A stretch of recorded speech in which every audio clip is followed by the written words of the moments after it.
and Denmark, they are two unique different countries nestled perfectly in what is known as Europe. And although they are very close to each other being neighbors, they do have some major differences, but they also have some very interesting similarities. So to start all this, let's take a look at population, because this is where it definitely is a little bit different. Denmark, for example, has a population of 5,748,769 people as an estimate for 2017. Now with this, it has a population density of 133.9 people per square kilometer. Poland, however, has 38,634,007 people for a 2017 estimate, and ironically, it only has 123 people per square kilometer. Why is that?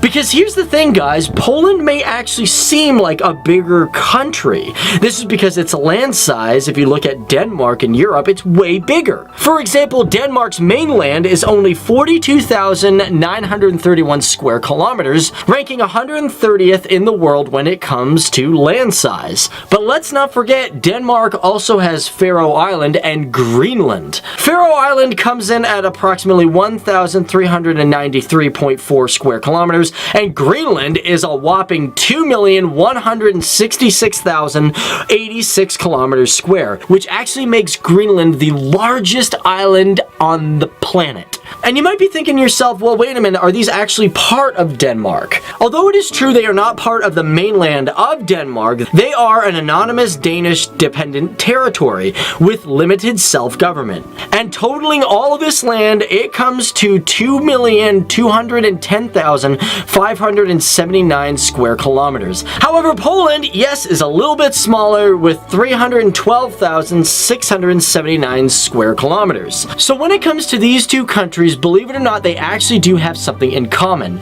They are both European countries, but they don't actually use the euro as money. For the Polish, they use the Polish zloty with its shortened form, the PLN, and as well, the Danish don't use the euro, having the Danish krone, or the DKK. And when it comes to comparing the monetary rates of these two countries, if you took one Danish krone, it would equal 0.56 Polish zlotys. And with money, we should also talk about GDP.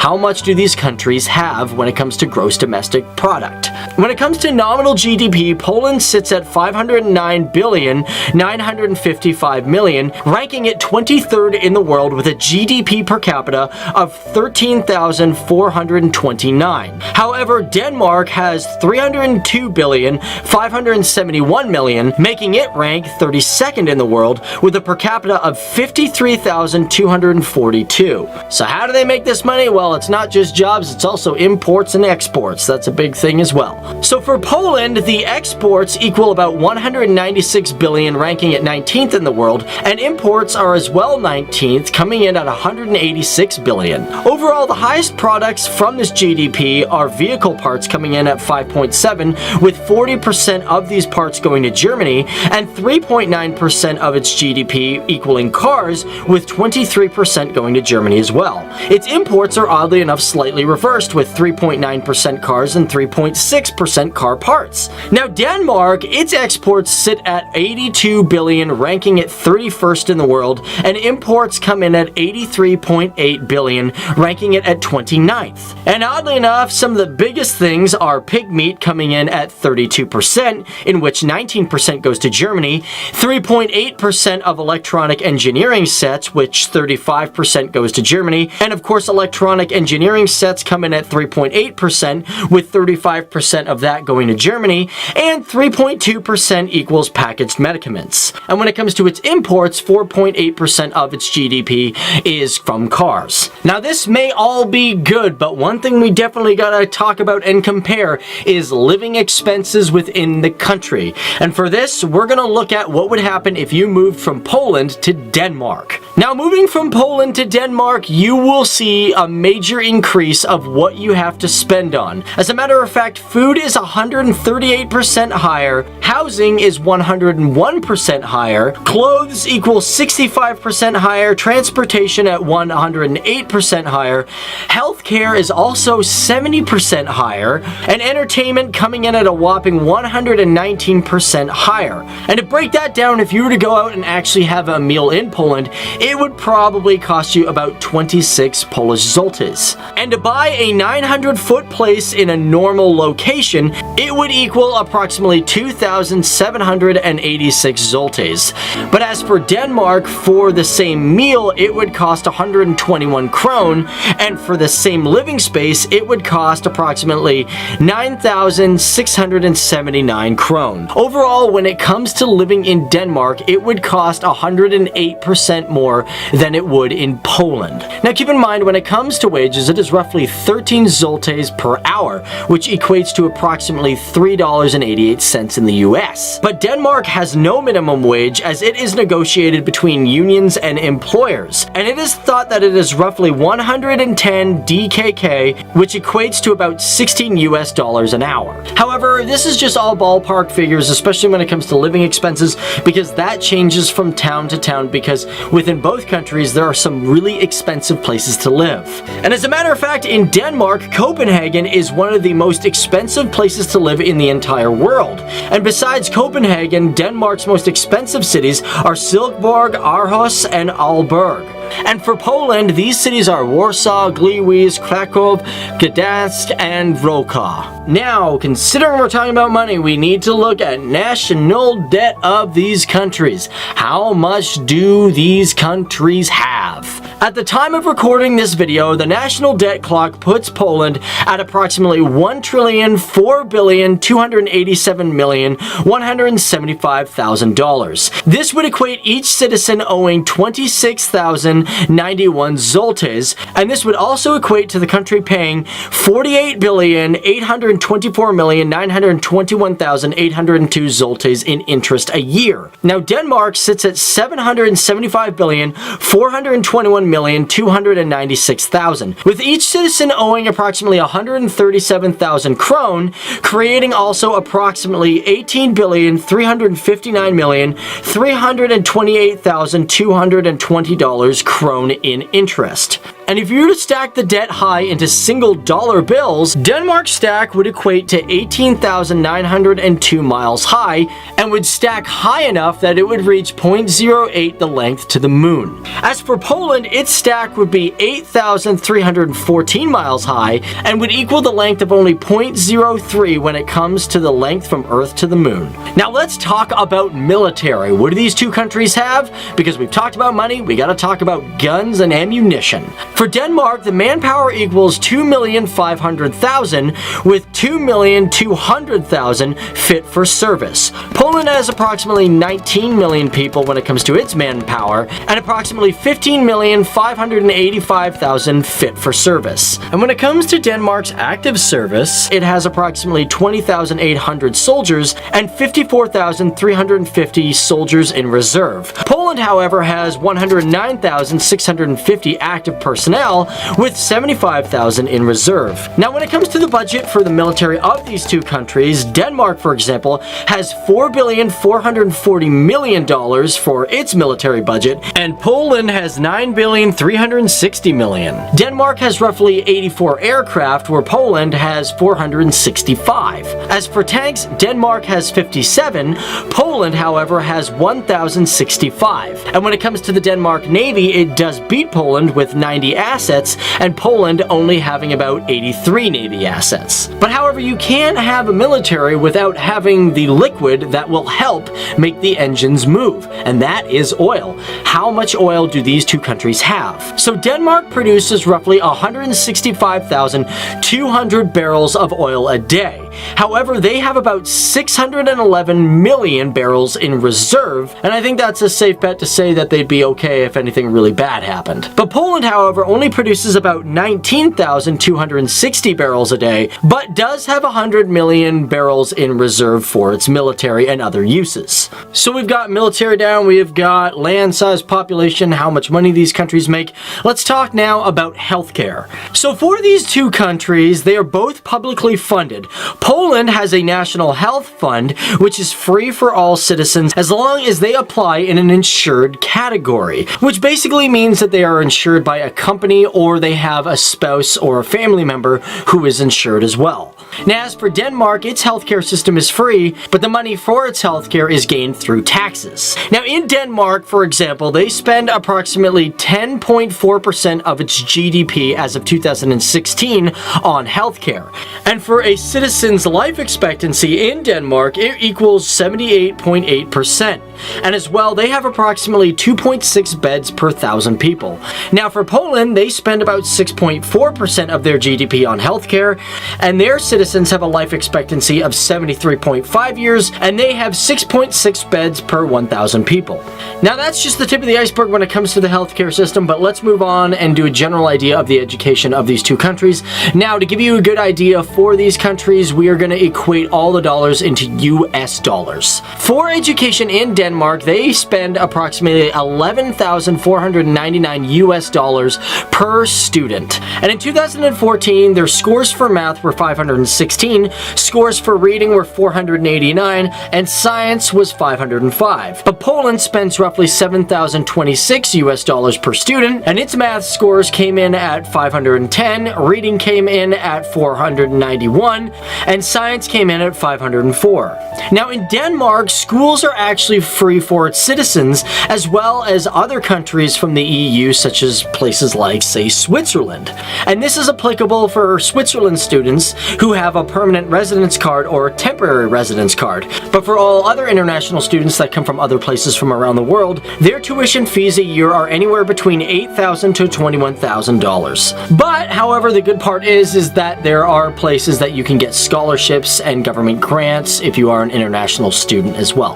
For Poland, if you have a full-time studies in a Polish language, the classes are for free, and as well, classes are for free for Polish students. And for some foreigners, they are included in this, but most foreigners do have to pay for school, and the minimum they would have to pay is roughly about 2,000 euros for the first and second cycle. Keep in mind, this is for schooling programs where you don't get something like a doctorate. That costs a little bit more. But as stated, it is a country of progress. And one thing, for example, is that Poland is aiming to have great renewable energy, and they are aiming to have 15% of their total energy provided by renewable energy. And this is all aimed for the year 2020. However, in 2015, 10% of their energy was provided by renewable energy sources. Now, the thing about Poland, it doesn't have any nuclear capability when it comes to its power. Although in the 1980s they had 4 nuclear plants in development, these were ultimately cancelled because of a public opinion after the Chernobyl accident in 1986. But as of recently, the country has reevaluated its need for nuclear power and is hoping to have their first nuclear power plant up and running by 2021. But as of today, most of the energy is provided by coal. And this makes Poland the 9th largest coal user of any country in the entire world, and even second following Germany in all of Europe. Of course, using coal might not be really good for the environment, and one thing we should probably talk about is the environment. For example, the longest and largest river in Poland is the Vistula River. It comes in at 1,047 kilometers long, and it goes right through the entire country from its southern mountains, emptying all out into the Baltic Sea. Now, this river wasn't always called Vistula, it had some name changes throughout history.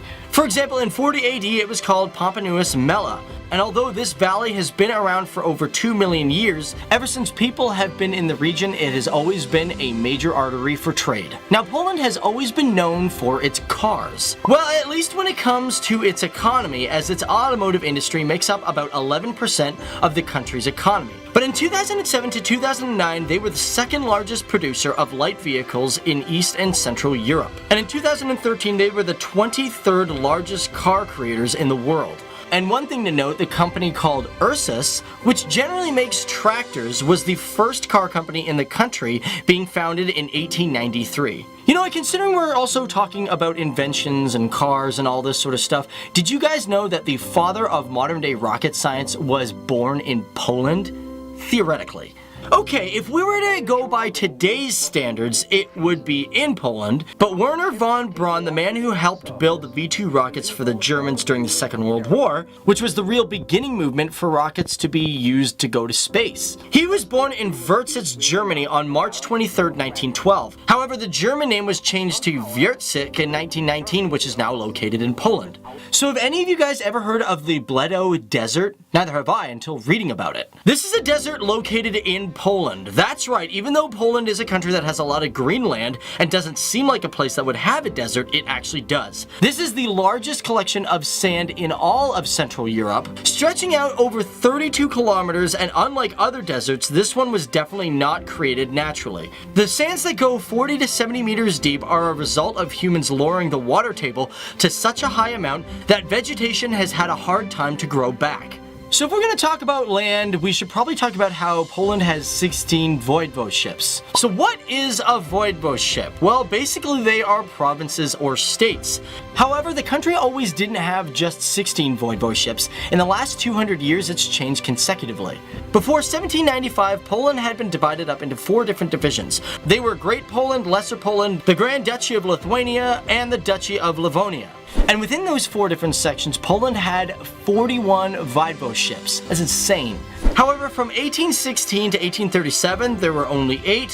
From 1921 to 1939, there were 16. And the biggest was 1975 to 1998, where Poland had 49 of these provinces. But now, as of 1999, it's just back to good old-fashioned 16. So one thing that Poland is really happy to have in its country is Malbork Castle. This castle was created in 1406 and is a UNESCO zone as of 1997. This medieval castle is not only the biggest brick castle, but is the largest castle in the world by land area. It was built by the Teutonic Knights, who were German Roman Catholic Crusaders. It is said that this was home to 3,000 knights who lived across the 52-hectare site. And throughout history, it has seen many battles and has had multiple repairs. And throughout the Second World War, she was a benchmark and blueprint for German Nazi castles under Adolf Hitler's regime.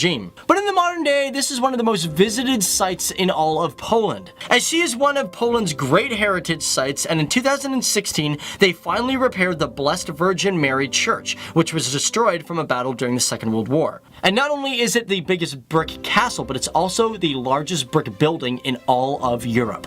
Now, one thing that I really do love about the Polish people is they like to do things different from, well, my country of Canada and probably even your country as well. And within the culture, they do have really interesting moments which we should probably look at. For example, let's look at the Marzana Festival. This is where people gather around on the first day of spring to burn or drown a straw doll. And since the 11th century, people have been burning this straw figure wrapped in canvas in order to make spring come faster. Very much like Groundhog Day in North America, it is a fun and celebrated time of year throughout the country, even though people don't really think that if you burn a doll, spring will come faster.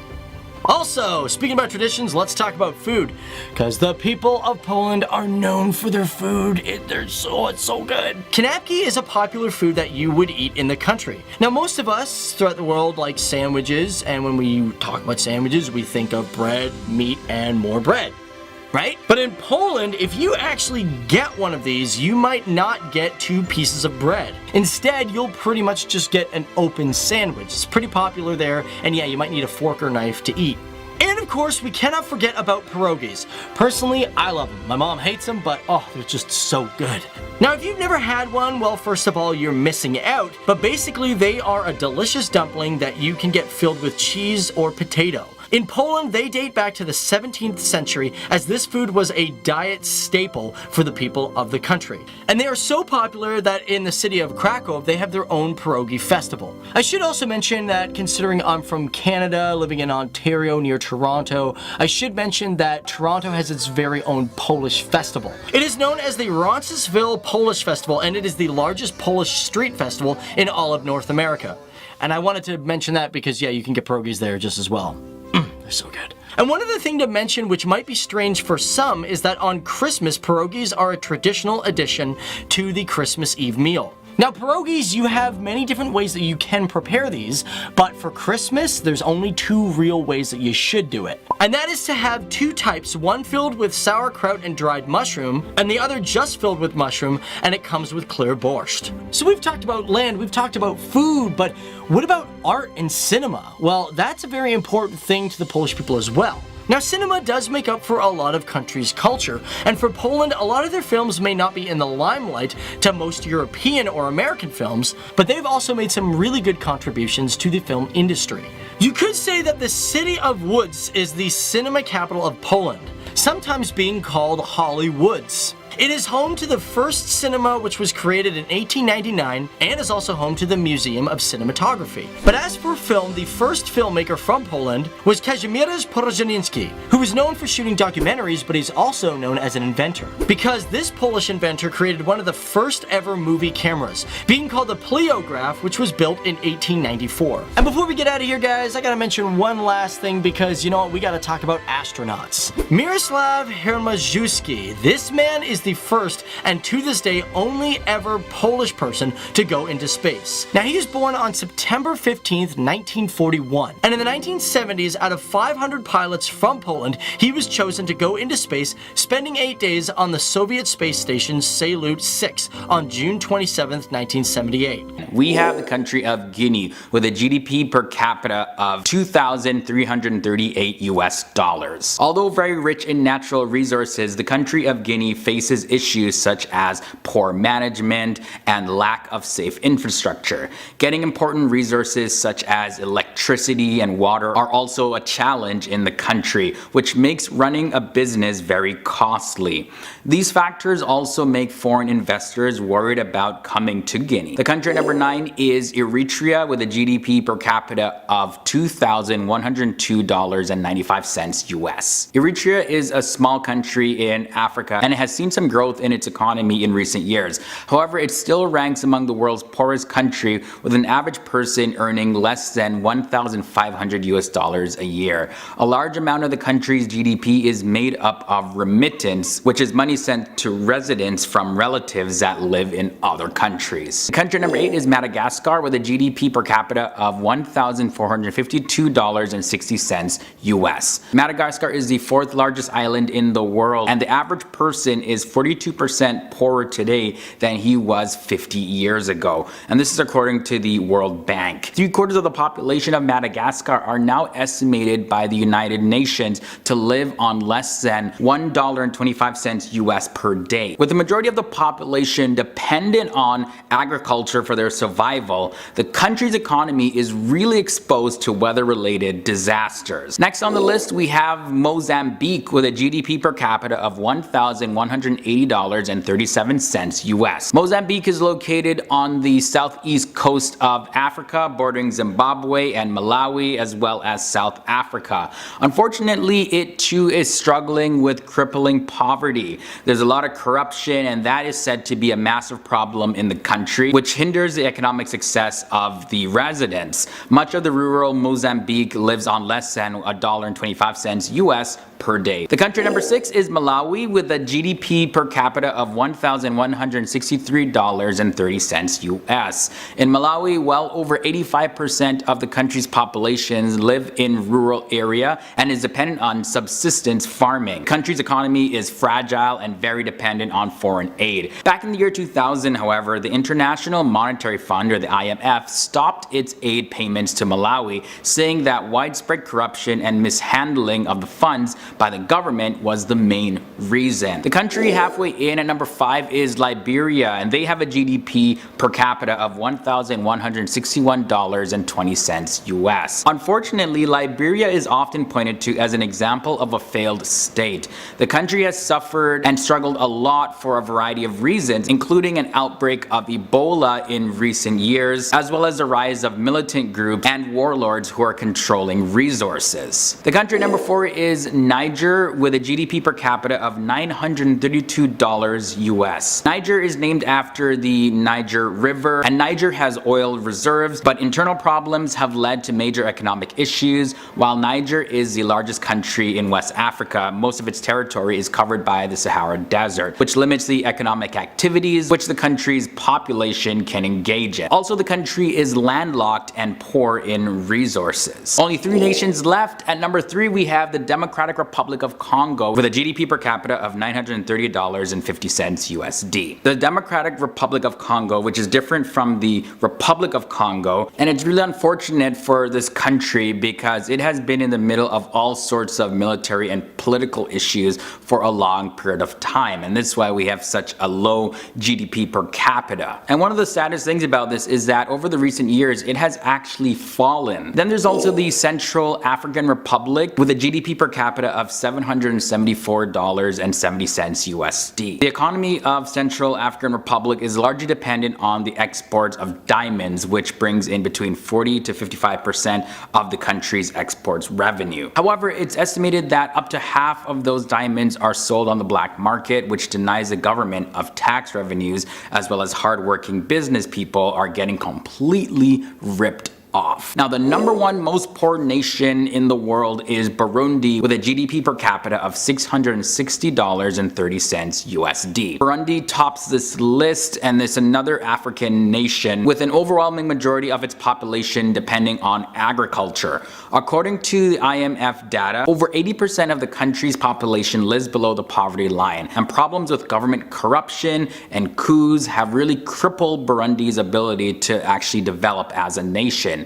And as a result, poverty is widespread. So